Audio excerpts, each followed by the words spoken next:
Bienvenidas y bienvenidos a una sesión más de Aprende en Casa, una estrategia de la Secretaría de Educación Pública para compartir conocimientos por televisión. Este programa de historia está dedicado a los estudiantes de segundo grado. Veremos la forma de vida de los habitantes de la Nueva España y algunas costumbres y tradiciones de este periodo que perduran hasta nuestros días. Les recomendamos consultar el libro Historia de la vida cotidiana en México, que a través de sus relatos nos muestra la forma de vida de las familias en diferentes épocas, desde tradiciones, costumbres, indumentaria y celebraciones. ¿En serio? ¿Este libro habla de esas cosas? ¡Qué interesante! Así es. Veamos juntos el primer video sobre la vida cotidiana durante la colonia. Mientras tanto, les recomendamos elaborar una lista de las acciones que se realizaban en aquella época. ¡Corre video! Querido diario, hoy cumplimos 2 años de haber llegado a la Nueva España desde mi natal Francia. Mis padres laboran con gran éxito en su negocio de alta costura. Mi hermano Pierre ya tiene 13 años. Vivimos en la calle de San Francisco, a unos pasos de la Plaza Mayor de la capital del Virreinato, la cual está rodeada de edificios como la Catedral, el Palacio del Virrey, el Palacio del Ayuntamiento donde se gobierna la ciudad, el portal de mercaderes en el cual se comercian objetos de lujo de todo el mundo. Es ahí donde mis padres tienen su negocio de moda europea. Cuando recién conocí la Plaza Mayor, me sorprendió la diversidad de lenguas que se escuchaban. Ahora sé que se hablan lenguas africanas, indígenas y que las que predominan son el náhuatl y el castellano. Se nota la diversidad social, pues hay una gran cantidad de personas intercambiando y vendiendo sus productos. En la Plaza Mayor se pueden ver personas que visten prendas de lujo a la moda europea o vestimenta indígena. También resalta la desnudez de algunos vagos, mendigos y léperos. Estos últimos eran las personas sin oficio que vivían en la calle. Es posible encontrar alimentos de origen europeo como vinos y quesos, así como maíz, frijol, chile, aves y peces de toda la Nueva España, caña de azúcar de África y naranja de Asia.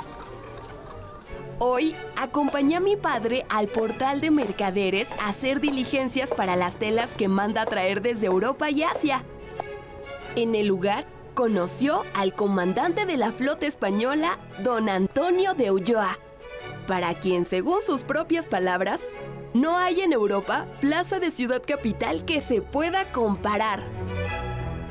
Más tarde, mi madre nos llevó a mi hermano y a mí al mercado del Parián, a un costado de la Plaza Mayor, donde también se venden productos europeos y asiáticos de lujo. Ahí se pueden encontrar vestidos, pelucas, sombreros, zapatos, muebles, espejos, porcelanas y joyas con piedras preciosas. Francisca, la hija de la mulata que sirve en casa, me llevó al mercado de bastimentos o puestos de indios, donde los indígenas de la ciudad y de zonas rurales cercanas comercian productos agrícolas y animales vivos. También me habló de lugares que nunca antes había escuchado, como Xochimilco, Chalco y Zumpango. Con mi padre conocimos el mercado del Baratillo, donde se comercia con objetos usados o deteriorados por los viajes ultramarinos, herramientas, artículos de remate o empeño, y objetos prohibidos y robados.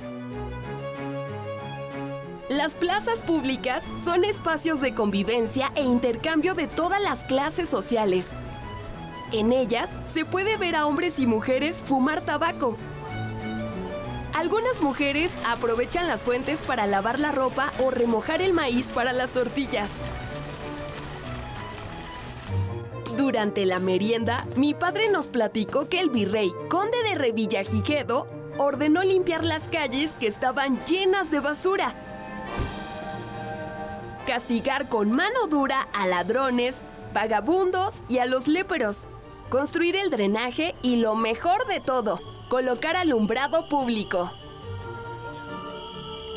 Estoy emocionada, pues falta poco para la fiesta religiosa que más nos gusta, la procesión de Corpus Christi con su temible dragón llamado la Tarasca, donde van montados varios personajes que brincan y bailan. Para festejar mi cumpleaños número 14, mi padre nos llevó de paseo al Canal de la Viga.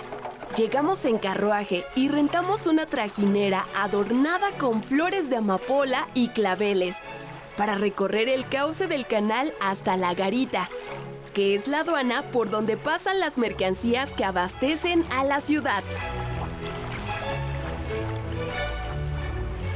Me gusta nuestra vida en la Nueva España, con sus mercados y plazas llenas de vida, de mercancías, de fiestas religiosas, con sus corridas de toros, la ceremonia de los voladores. Es una tierra de mestizaje cultural. ¿Les gustó el video? Qué ilustrativo poder observar tantos detalles sobre la vida común de las personas al estudiar la historia de México. Tenemos más historias sobre la vida cotidiana del virreinato que nos van a sorprender. En algunas conoceremos el tipo de alimentos que consumían, como el chocolate. También veremos información de algunas tradiciones como el Día de Muertos o el origen de la China poblana.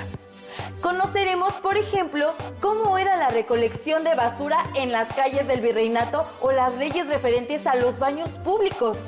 Ustedes desde casa comenten estas historias en familia. Propongan otros temas que podrían ser investigados en la historia. Cuestión moral: si el chocolate quebranta el ayuno eclesiástico. Para la tradición cristiana, desobedecer los mandamientos de la Iglesia podría ser causa de muchos pesares. Un curioso ejemplo lo representó el hecho de saber si el chocolate afectaba de alguna forma el ayuno, práctica que refleja la imitación de Jesucristo. El vigor y energía que producía esta bebida en los religiosos fue la razón para que ingerirla se considerara pecado. El historiador Antonio de León Pinelo analizó las características de la bebida y, para fortuna de muchos, se resolvió que no quebrantaba el ayuno, ya que el chocolate podía ser muy benéfico si se consume adecuadamente.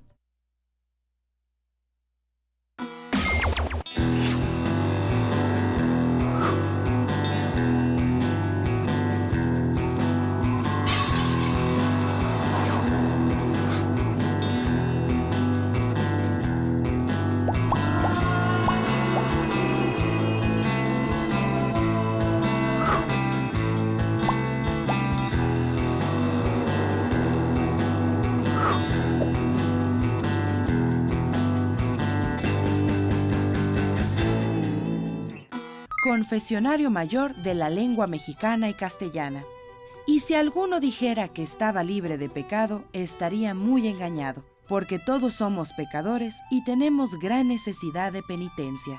La importancia del sacramento confesional fue decisiva en la vida novohispana, debido a la necesidad de llevar un control riguroso de las costumbres morales y religiosas de la sociedad. Este escrito de 1578 pretende ayudar a instruir a los ministros de esta iglesia y ser de utilidad a los naturales, y los dichos ministros sepan los propios y naturales vocablos que se requieren para preguntar y entender en la administración del sacramento de la penitencia, confesión, a ellos tan necesario. Fray Alonso de Molina dedicó este confesionario al dominico español Alonso de Montúfar, segundo arzobispo de México.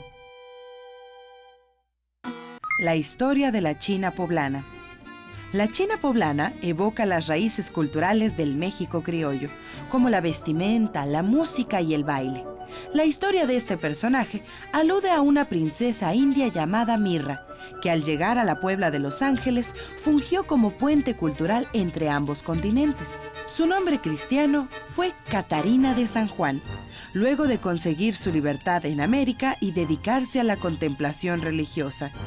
En el libro Prodigios de la Omnipotencia y Milagros de la Gracia en la vida de la venerable sierva de Dios, Catarina de San Juan, se narran las visiones divinas que tuvo de la Virgen María y del Niño Jesús, así como de los milagros que realizó. Plano para la recolección de la basura en Nueva España. En Nueva España, el desarrollo de las urbes virreinales coincidió con un aumento demográfico y el auge de la actividad minera. Al mismo tiempo, surgieron necesidades en la población. Un claro ejemplo de este contexto fue la búsqueda de mayor organización de los servicios públicos, como lo muestra este plano fechado en 1720, firmado por Antonio Álvarez, alarife mayor de la ciudad, en el que se plantea una solución a la recolección de basura. En el mapa se señala que la basura debe recogerse y no amontonarse, por lo que se realizó la estrategia de barrer todas las calles de norte a sur e indicar a la gente los lugares donde debía depositarla para después concentrarla y así transportarla fuera de la ciudad. La falta de higiene fue causa de muchas enfermedades en Nueva España, por lo que resultaba imprescindible crear servicios públicos que aminoraran estos conflictos.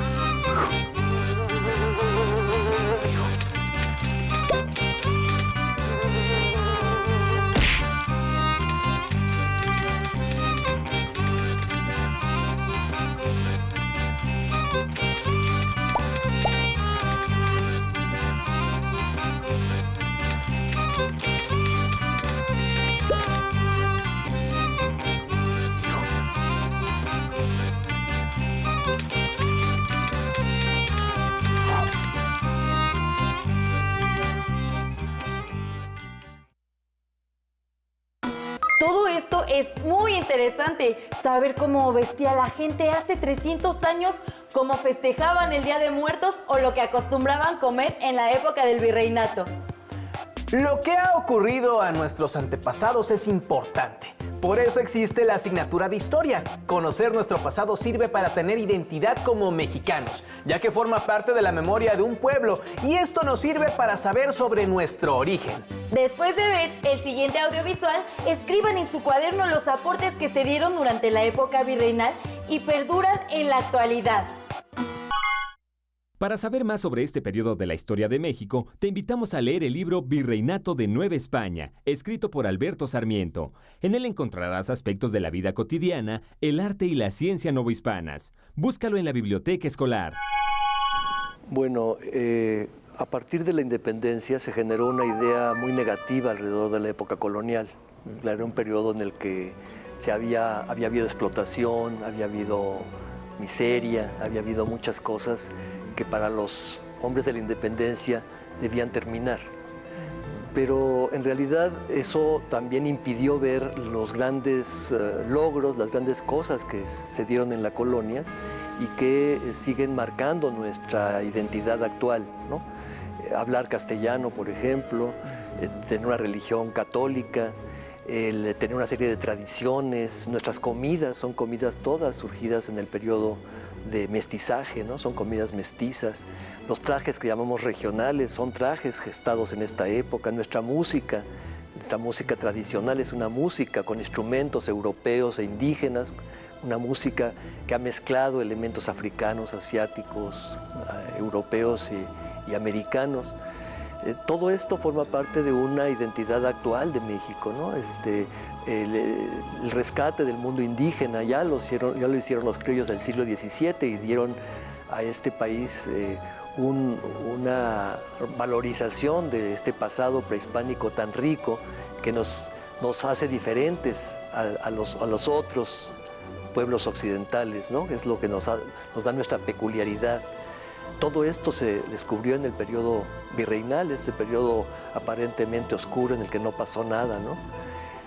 Finalmente, olvidar este periodo es una amnesia que nos hace daño, ¿no? Porque es no reconocer esta parte importante de nuestro ser, ¿no? Nuestra cultura mexicana, de la cual nos debemos sentir muy orgullosos, es una cultura en la cual está presente un pasado indígena muy rico, un pasado colonial muy rico, ¿no? Todos los pueblos están llenos de iglesias, están llenos de retablos, están llenos de cosas que nos recuerdan a esa época, ¿no? Hablamos una lengua que nos unifica, que es el castellano, Y esto independientemente de que las otras identidades puedan seguir siendo vivas, ¿no? No se contradice que exista una identidad hispánica, una identidad, digamos, de tradición española, pero también tenemos en las diferentes identidades indígenas, ¿no? Que también se conservaron gracias a este proceso de hispanización.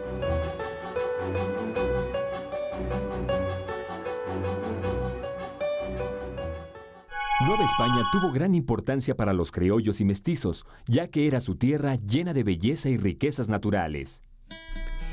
Esta tierra no solo dio identidad a los novohispanos, sino que los diferenció de sus orígenes europeos y prehispánicos. Al reconocer sus raíces y valorar la grandeza de las culturas indígena y española, conformaron una identidad propia que los identificó con el lugar que los vio nacer y crecer. ¿Y a ti? ¿Qué elementos te identifican con tu comunidad? Bueno, la historia es la memoria de un pueblo y la memoria de la humanidad. Un individuo sin memoria no sabría dónde ir, no sabría quién es su familia, dónde está ubicado, a dónde tiene que ir, ¿no? ¿Qué es lo que lo rodea? Igual que pasa con un individuo, un pueblo sin memoria histórica es un pueblo que no sabe a dónde va ni de dónde viene. Entonces es muy importante la historia porque la historia nos ayuda a entender lo que somos, ¿no? A través del conocimiento de nuestro pasado podemos entender muchas cosas de nuestro presente y podemos ir hacia el futuro. Todos hemos aprendido mucho de cómo era la vida cotidiana en el periodo virreinal. Descubrimos que fue durante este periodo cuando surgieron muchas de las manifestaciones culturales que nos dan identidad, como el idioma, la música, la comida o las creencias. Los mexicanos somos producto de un mestizaje de culturas ocurrido durante la colonia. Antes de irnos, queremos plantearles preguntas que servirán como ejercicio, luego de lo visto en este programa. ¿Qué tipo de lenguas se hablaban en el virreinato de la Nueva España? ¿Qué alimentos podían encontrarse en los mercados de la Nueva España? ¿Qué clases sociales podían verse en las plazas públicas? Anoten sus respuestas en una hoja y guárdenlas en su carpeta de experiencias para que la compartan con su docente. Nos dio gusto estar con ustedes en una sesión más de Aprende en Casa. Los esperamos la próxima. ¡Hasta pronto!